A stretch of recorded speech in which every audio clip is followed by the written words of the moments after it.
श्री गणेशाय नमः। ओम नमो नारायणाय नमः। ओम नमो भगवते वासुदेवाय नमः। ओम श्रीं हरीं क्लीं श्रीं सिद्ध लक्ष्म्यै नमः। दोस्तों, मेरे चैनल स्पिरिचुअल वॉइस 108 में आप सभी का हार्दिक स्वागत है। दोस्तों, मान्यताओं के अनुसार अक्षय तृतीया बहुत ही शुभ और महत्वपूर्ण मानी गई है। वैदिक पंचांग के अनुसार अक्षय तृतीया का पर्व हर वर्ष वैशाख माह के शुक्ल पक्ष की तृतीया तिथि को मनाया जाता है। अक्षय का अर्थ होता है जिसका कभी क्षय न हो या फिर जिसका कभी नाश न हो। इस तिथि को अबूझ मुहूर्त माना गया है, यानी इस तिथि पर किसी भी शुभ कार्य और मांगलिक कार्य को करने के लिए मुहूर्त का विचार नहीं करना पड़ता है।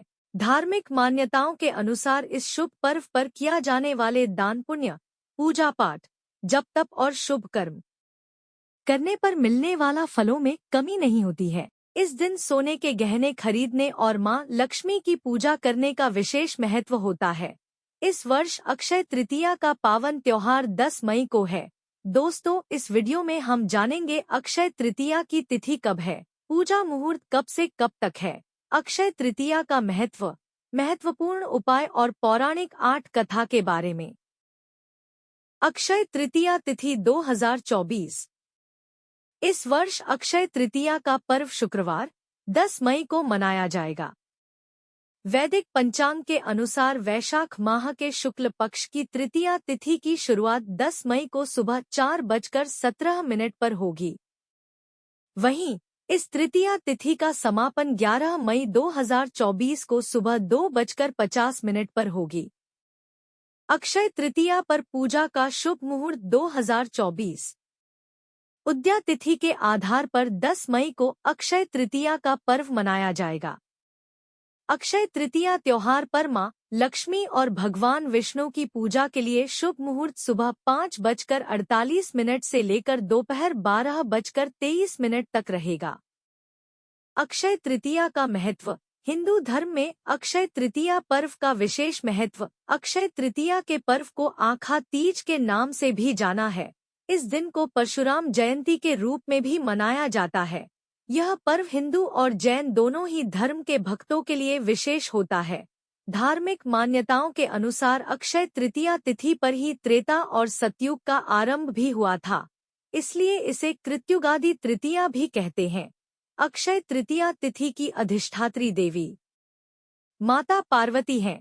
इस पर्व पर स्नान, दान, जप, यज्ञ, स्वाध्याय और तर्पण आदि जो भी कर्म किए जाते हैं वे सब अक्षय हो जाते हैं। यह तिथि संपूर्ण पापों का नाश करने वाली और सभी सुखों को प्रदान करने वाली मानी गई है। शुभ कार्यों को संपन्न करने के लिए अक्षय तृतीया की तिथि बहुत ही खास मानी गई है। इस दिन नई योजना को शुरू करने, नए व्यवसाय, नौकरी, नए घर में प्रवेश करने, विवाह, सगाई और शुभ खरीदारी के लिए बहुत ही शुभ माना गया है। वहीं अक्षय तृतीया के दिन एकाक्षी नारियल, दक्षिणावर्ती शंख और पारद शिवलिंग खरीद कर घर लाना बेहद शुभ माना जाता है। अक्षय तृतीया को युगादि तिथि कहा गया है क्योंकि त्रेता युग का आरंभ इसी तिथि से माना गया है और मां रेणुका के गर्भ से भगवान विष्णु के छठे अवतार परशुराम जी का जन्मदिन होने के कारण परशुराम तिथि भी कहलाती है। ज्योतिषीय दृष्टि से 4 अबूझ व स्वयंसिद्ध मुहूर्त है, जिसमें किया गया कोई भी कार्य चिरस्थायी एवं शुभ माना जाता है। चैत्र शुक्ल प्रतिपदा, अक्षय तृतीया, दशहरा तथा दिवाली। अक्षय का अर्थ है जिसका क्षय न हो और सदा स्थायी रहे। इसे सौभाग्य सिद्धि दिवस भी कहा जाता है। इस दिन किए गए उपाय कर देते हैं हर संकट का अंत। एकाक्षी नारियल, जिसकी एक आंख होती है, को लक्ष्मी स्वरूप माना जाता है। अक्षय तृतीया के दिन घर में पूजा स्थान में इसे स्थापित करने से देवी लक्ष्मी की कृपा प्राप्त होती है। अक्षय तृतीया के दिन सोने चांदी की चीजें खरीदी जाती हैं। इससे बरकत आती है। अगर आप भी बरकत चाहते हैं, इस दिन सोने या चांदी के लक्ष्मी की चरण पादुका लाकर घर में रखें और इसकी नियमित पूजा करें, क्योंकि जहां लक्ष्मी के चरण पड़ते हैं वहां अभाव नहीं रहता है। इस दिन स्वर्गीय आत्माओं की प्रसन्नता के लिए जल कलश, पंखा, खड़ाऊ, छाता, सत्तू, ककड़ी, खरबूजा आदि फल, शक्कर, घी आदि ब्राह्मण को दान करने चाहिए। इससे पितरों की कृपा प्राप्त होती है।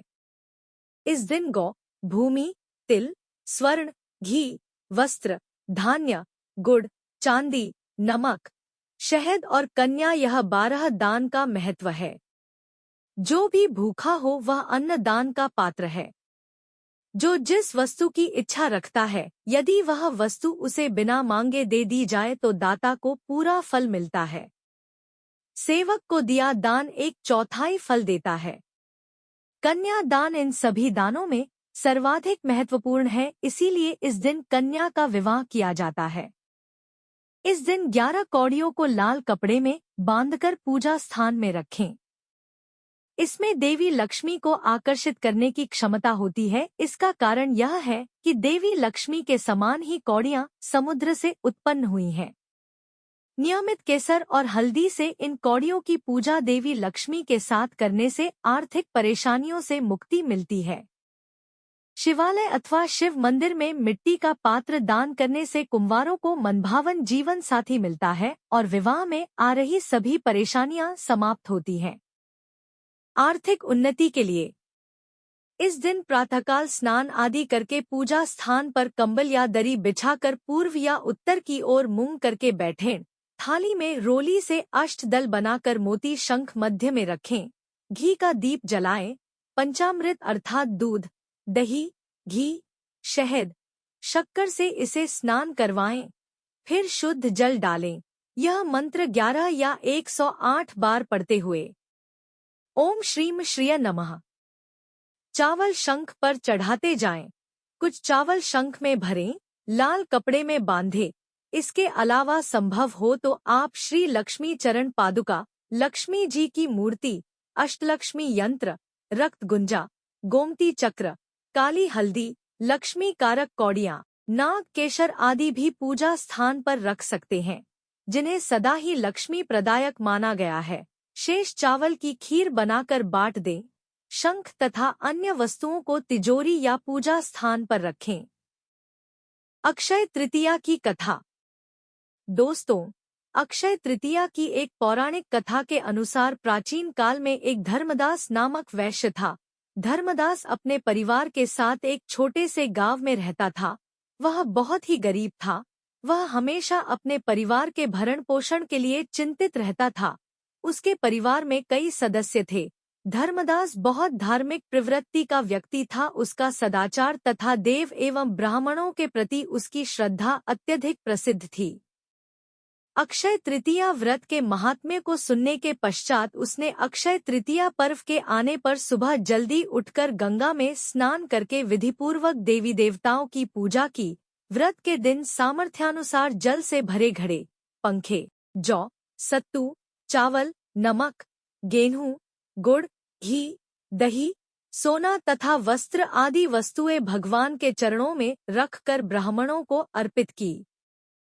यह सब दान देखकर धर्मदास के परिवार वाले तथा उसकी पत्नी ने उसे रोकने की कोशिश की।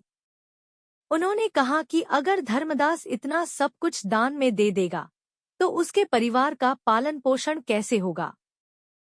फिर भी धर्मदास अपने दान और पुण्य कर्म से विचलित नहीं हुआ और उसने ब्राह्मणों को कई प्रकार का दान दिया। उसके जीवन में जब भी अक्षय तृतीया का पावन पर्व आया, प्रत्येक बार धर्मदास ने विधि से इस दिन पूजा एवं दान आदि कर्म किया। अनेक रोगों से ग्रस्त तथा वृद्ध होने के उपरांत भी उसने उपवास करके धर्म कर्म और दान पुण्य किया। यही वैश्य दूसरे अगले जन्म में कुशावती का राजा हुए। मान्यता है कि अक्षय तृतीया के दिन किए गए दान पुण्य व पूजन के कारण वह अपने अगले जन्म में बहुत धनी एवं प्रतापी राजा बना। वह इतना धनी और प्रतापी राजा था कि त्रिदेव तक उसके दरबार में अक्षय तृतीया के दिन ब्राह्मण का वेश धारण करके उसके महायज्ञ में शामिल होते थे। अपनी श्रद्धा और भक्ति का उसे कभी घमंड नहीं हुआ। वह प्रतापी राजा महान एवं वैभवशाली होने के बावजूद भी धर्म मार्ग से कभी विचलित नहीं हुआ। माना जाता है कि यही राजा आगे के जन्मों में भारत के प्रसिद्ध सम्राट चंद्रगुप्त के रूप में पैदा हुए थे। जैसे भगवान ने धर्मदास पर अपनी कृपा की, वैसे ही जो भी व्यक्ति इस अक्षय तृतीया की कथा का महत्व सुनता है और विधि विधान से पूजा एवं दान आदि करता है, उसे अक्षय पुण्य एवं यश की प्राप्ति होती है। हिंदू धर्म की मान्यताओं के अनुसार अक्षय तृतीया को सबसे शुभ तिथि माना जाता है और इस दिन कोई भी शुभ कार्य बिना पंचांग देखे और बिना मुहूर्त निकाले किया जा सकता है। क्या आप जानते हैं अक्षय तृतीया को इतना शुभ क्यों माना जाता है? इसको लेकर हिंदू धर्म में कई पौराणिक मान्यताएं चली आ रही हैं। इसे युगादि तिथि भी माना जाता है। कहते हैं कि इस दिन ही त्रेता युग का आरंभ हुआ था और भी कई शुभ पौराणिक घटनाएं इस दिन हुई थी। इस वीडियो में आज हम आपको ऐसी ही 7 कहानियों के बारे में बताने जा रहे हैं। पौराणिक मान्यताओं के अनुसार अक्षय तृतीया के दिन मां रेणुका के गर्भ से विष्णु के छठे अवतार भगवान परशुराम अवतरित हुए थे। चूंकि वह चिरंजीवी है, इसलिए इस तिथि को चिरंजीवी तिथि भी कहा जाता है। कथाओं के अनुसार अक्षय तृतीया के दिन से ही महर्षि वेदव्यास जी ने महाभारत की कथा को सुनाना आरंभ किया था और गणेश जी ने इस कथा को लिखना आरंभ किया था। इसी वजह से कहा जाता है कि महाभारत का युद्ध भी अक्षय है, जिसके कुछ उदाहरण आज भी कहीं कहीं देखने को मिल जाते हैं। महाभारत में द्रौपदी के चीर हरण की घटना सर्वाधिक चर्चित मानी जाती है। पौराणिक मान्यताओं के अनुसार उस दिन भी अक्षय तृतीया ही थी जब पांडवों ने कौरवों के साथ जुए के खेल में द्रौपदी को ही दांव पर लगा दिया था। दुशासन ने द्रौपदी का चीर हरण किया था। अक्षय तृतीया के दिन ही द्रौपदी की लाज बचाने के लिए श्री कृष्ण ने द्रौपदी को अक्षय चीर प्रदान किया था। नारद पुराण में बताया गया है कि अक्षय तृतीया के दिन ही गंगा का धरती पर अवतरण हुआ था। तेज बहाव के साथ स्वर्ग से निकली गंगा नदी को शिवजी ने अपनी जटाओं में धारण कर लिया था और फिर भगीरथ के प्रयासों से देवी गंगा धरती पर अवतरित हुई थी। कथाओं के अनुसार अक्षय तृतीया पर ही युधिष्ठिर को कृष्ण जी ने अक्षय पात्र दिया था। इस पात्र की यह विशेषता थी कि इसका भोजन कभी समाप्त नहीं होता था। इसी पात्र की सहायता से युधिष्ठिर अपने राज्य के भूखे और गरीब लोगों को भोजन उपलब्ध कराते थे।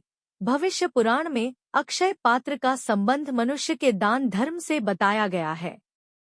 कहते हैं कि जिस दिन सुदामा अपने मित्र भगवान कृष्ण से मिलने गए थे, उस दिन अक्षय तृतीया तिथि थी।